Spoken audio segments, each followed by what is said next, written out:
प्यारे बच्चों, अस्सलाम वालेकुम। मैं आपके साथ जो है मैथ्स ग्रेड 9 का टेबल स्पेसिफिकेशन जो है वो आपसे डिस्कस करूंगी based on federal board Islamabad का। तो वैसे भी आपके पेपर्स करीब हैं तो आपको हेल्प मिल सकती है। आपका जो बोर्ड पेपर है मैथ्स का वो 3 सेक्शंस पे कंसिस्ट करता है, सेक्शन ए, सेक्शन बी और सेक्शन सी।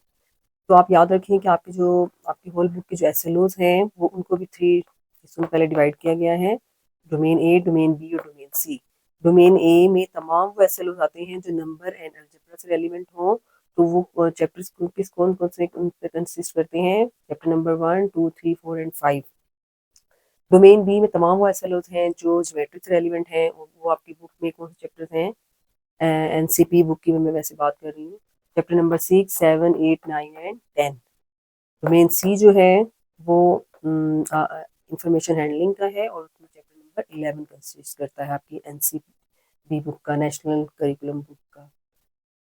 तो इस तरह से आपकी जो एमसीक्यूज हैं वो टोटल 15 आते हैं बच्चों। डोमेन ए से 5 एमसीक्यूज आते हैं, डोमेन बी से 7 और डोमेन सी से 3। तो टोटल मार्क्स आपके हो गए 15। सेक्शन बी में सीआरक्यूज आते हैं, शॉर्ट क्वेश्चन आते हैं 9। डोमेन ए से 8 आते हैं, डोमेन बी से 7 और डोमेन सी से 3। और उसका पैटर्न इस तरह से है, हर एक क्वेश्चन के सामने जो है ऑप्शन होती है, तो आपको एक अटेम्प्ट करना होता है। 9 है टोटल। तो इनकी जो सीक्वेंस है वो चेंज होकर आ सकती है, अदरवाइज आपका पैटर्न यही है। सेक्शन सी में जो होते हैं लॉन्ग क्वेश्चन आते हैं, यानी ई आर क्यू 3 आती हैं, और हर ई आर क्यू का जो नंबर है 8 है, तो टोटल मार्क्स हो गए 24 हो गए। डोमेन ए से 2 ई आर क्यूज आते हैं, डोमेन बी से 3 आते हैं, और डोमेन सी से 1 ई आर क्यू आता है, और इसका जो पैटर्न है वो इस तरह से है।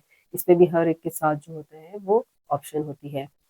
तो बच्चों, मैं आपको ओवरऑल पेपर की वेटेज बता दूं कि डोमेन ए से 39% पेपर आता है, डोमेन बी से 44% और डोमेन सी से 17%। इसमें भी 1 to 5% जो है वो चेंजेस आ सकती हैं। तो ये आपका टेबल स्पेसिफिकेशन था, यकीनन आपको हेल्प हुई होगी बच्चों। मैं नेक्स्ट जो वीडियो है वो उसमें डोमेन ए, डोमेन बी और डोमेन सी में जो इम्पोर्टेंट और जो अक्सर देखा जाता है कि बच्चों को इसमें कंफ्यूजन होती है, मैं वो क्वेश्चन जो है डिस्कस करूंगी। ओके बच्चों।